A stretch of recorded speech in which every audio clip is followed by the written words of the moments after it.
नमस्कार प्रिय विद्यार्थियों, आप सभी का इंग्लिश गुरु क्लासेज में स्वागत है। अपना टॉपिक चल रहा है टेंस, और टेंस मुख्य रूप से तीन होते हैं। उसका जो पहला टेंस है प्रेजेंट टेंस, और उसके चारों भाग हमने पिछले 7-8 वीडियोस के माध्यम से आप तक पहुंचाने का प्रयास किया है। आशा करता हूँ आपने वो वीडियो अच्छे से देखकर समझ लिए होंगे। तो आज हमारा दूसरा जो टेंस है पास्ट टेंस, वो शुरू होता है। और पास्ट टेंस का जो पहला भाग है पास्ट इंडेफिनिट टेंस या सिंपल पास्ट टेंस, उसकी आज की वीडियो में शुरुआत करते हैं। तो आइए देखते हैं। सबसे पहले पास्ट इंडेफिनिट टेंस है, इसका यूज कहाँ होता है ये देखना बहुत जरूरी है सबसे पहले, तभी इस टॉपिक हमें अच्छे से समझ में आएगा। यूज,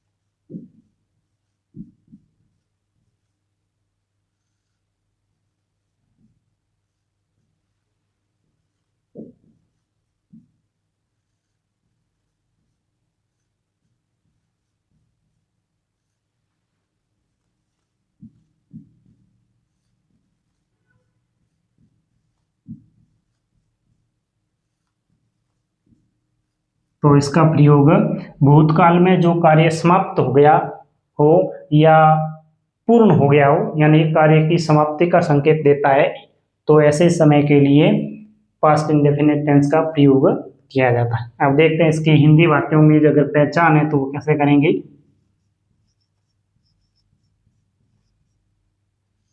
पहचान है कि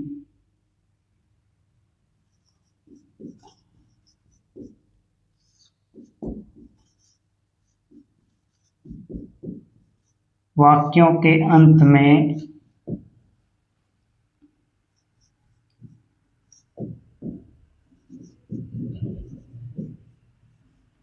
या अक्षर आता है।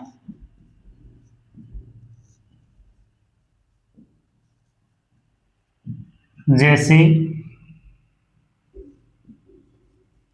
गया, आया, खाया, पिया,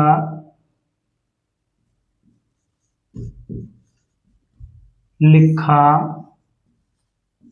पढ़ा, इस प्रकार के जो शब्द है वो हिंदी वाक्यों के अंत में आते हैं। तो ये ध्यान रखिए, तब इसकी पहचान हो जाएगी कि ये जो वाक्य है वो पास्ट इंडेफिनिट टेंस का है।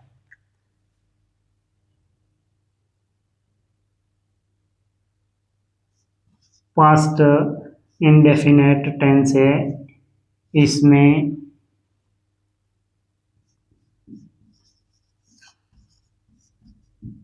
नेगेटिव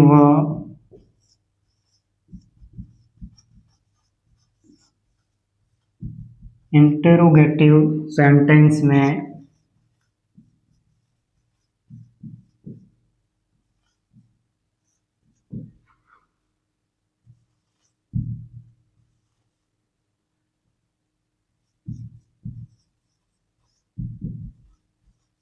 डिड हेल्पिंग वर्ब का यूज होता है।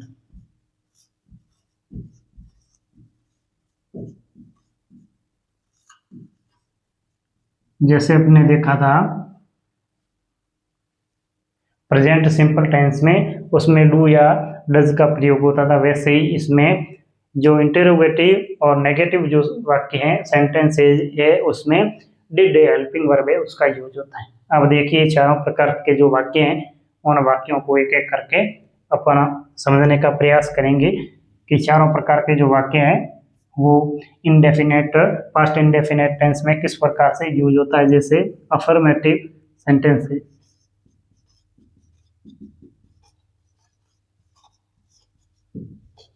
अफर्मेटिव,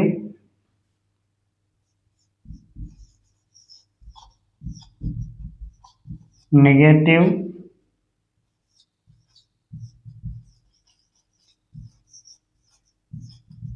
इंटेरोगेटिव और इंटेरोगेटिव नेगेटिव, चारों प्रकार के जो वाक्य हैं उनका एक एक करके आपके सामने विश्लेषण करेंगे। तो जैसे इसका पहला वाक्य होगा अफर्मेटिव में लिखे तो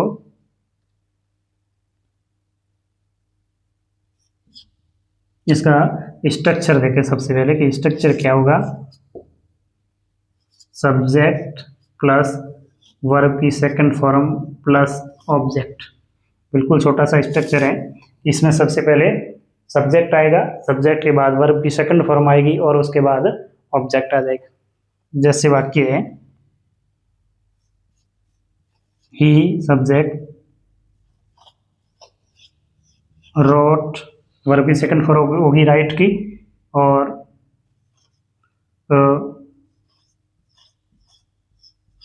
book, he wrote a book, उसने एक पुस्तक लिखी। हिंदी में इसका अर्थ देखे तो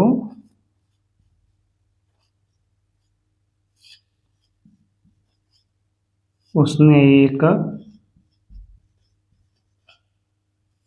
पुस्तक लिखी, ये इसका हिंदी अनुवाद हो जाएगा। और अगर इसका नेगेटिव देखें तो नेगेटिव बनाएंगे तो इसका स्ट्रक्चर हो जाएगा, नेगेटिव स्ट्रक्चर हो जाएगा subject plus did not plus verb की फर्स्ट फॉर्म प्लस ऑब्जेक्ट, ये इसका स्ट्रक्चर हो जाएगा, ध्यान रखें। तो इसी को अगर नेगेटिव बनाए, नकारात्मक वाक्य बनाए तो ही रोट अ बुक, तो इसका सब्जेक्ट हो ही है, ही, फिर डिड नॉट आएगा, डिड नॉट, और वर्ब की फर्स्ट फॉर्म राइट।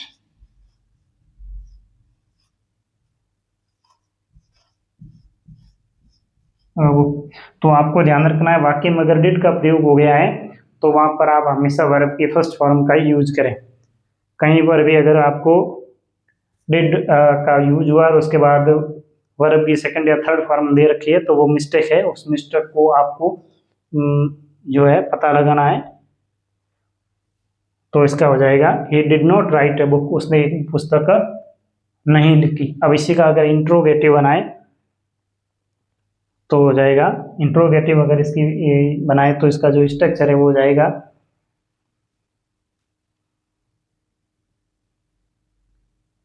सबसे पहले हेल्पिंग वर्ब आ जाएगी। हेल्पिंग वर्ब स्ट्रक्चर की बात करें तो helping verb plus subject plus verb की फर्स्ट फॉर्म प्लस ऑब्जेक्ट हो जाएगा, ये इसका स्ट्रक्चर हो जाएगा। हेल्पिंग वर्ब के रूप में डिड का प्रयोग होता है इसमें, तो ये सेंटेंस हो जाएगा डिड, सब्जेक्ट है ही, वर्ब है राइट, और ऑब्जेक्ट है बुक, और क्वेश्चन मार्क आ जाएगा क्योंकि वाक्य इंटेरोगेटिव है, प्रश्नवाचक है, तो क्वेश्चन मार्क जरूर लगाएं। तो अब देखते हैं जो दूसरा वाक्य है ही रोट अ बुक, ये तो इसका पहला वाक्य हो गया। दूसरा अगर वाक्य देखे तो आई वेंट टू मार्केट, ये सेंटेंस है। तो देखिए इस स्ट्रक्चर के अनुसार नेगेटिव बनाना है तो सब्जेक्ट पहले रहेगा, आई है वो पहले रहेगा, आई उसके बाद है डिड नॉट,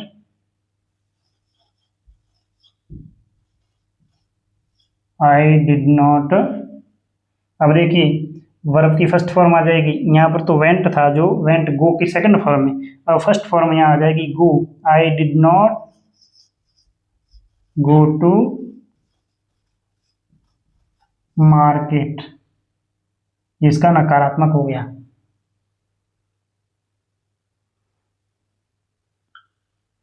दूसरा है इसका इंटेरोगेटिव यानी प्रश्नवाचक है, प्रश्नवाचक वाक्य बनाए तो हो जाएगा हेल्पिंग वर्ब पहले आएगी, उसके बाद सब्जेक्ट आएगा, डिड आई वेंट की जगह क्या हो जाएगा, फर्स्ट फॉर्म हो जाएगी did I go to market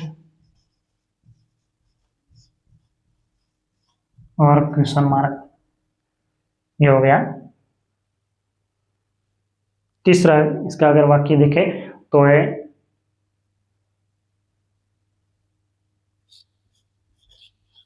they played football, they played football है तो सब्जेक्ट के बाद डिड नॉट आ जाएगा नकारात्मक बनाते टाइम, दे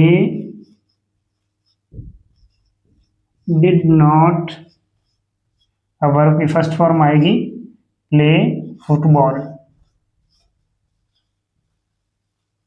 ये हो जाएगा they did not play football.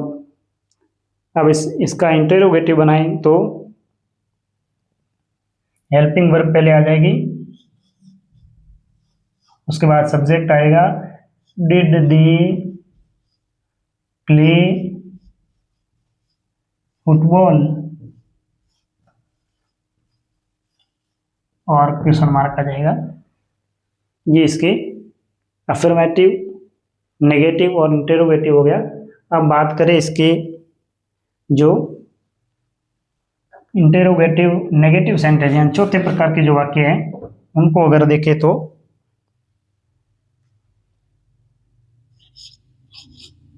Interrogative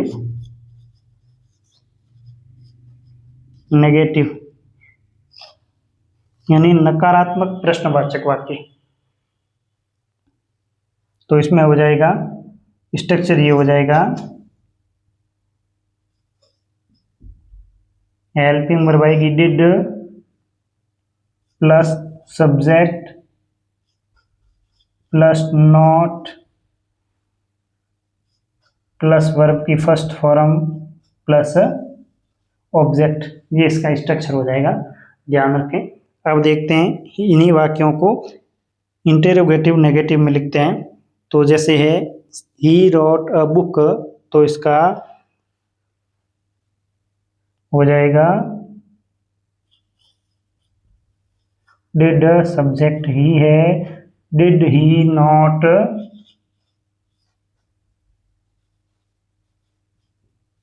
right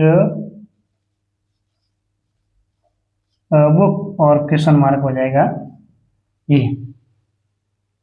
इसको कॉन्ट्रैक्टिव फॉर्म में लिखें डिड नॉट को, तो इसका ये भी हो जाएगा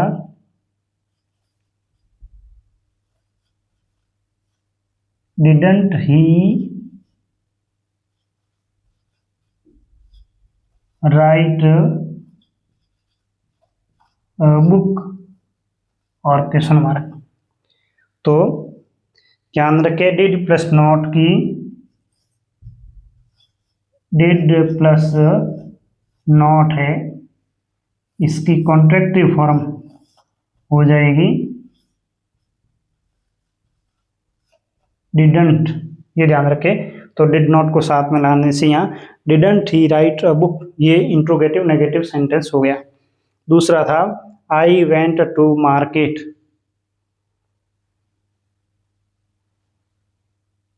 तो इसका हो जाएगा did I not go to market और क्वेश्चन मार्क, इसका कॉन्ट्रैक्टिव फॉर्म में हो जाएगा didn't I go to market, didn't I go to market और क्वेश्चन मार्क हो जाएगा। इस प्रकार से तीसरा वाक्य भी हो जाएगा। तो इस प्रकार अपना जो है फास्ट इंडेफिनिट टेंस और फास्ट सिंपल टेंस है, इसकी जो सामान्य स्ट्रक्चर है वो पूरी हुई। इसी के कल के वीडियो में इसका विभिन्न जो सिचुएशन है उसमें फास्ट इंडेफिनिट टेंस का यूज कहाँ होता है वो अगले वीडियो में बताएंगे। तो आशा करता हूँ आपको अच्छे से समझ में आ गया होगा। आपको वीडियो समझ में आता है तो आप अपने दोस्तों के साथ शेयर भी जरूर किया करें और फीडबैक के रूप में कमेंट भी किया करें ताकि मुझे पता चले कि आपको वास्तव में समझ में आ रहा है। धन्यवाद।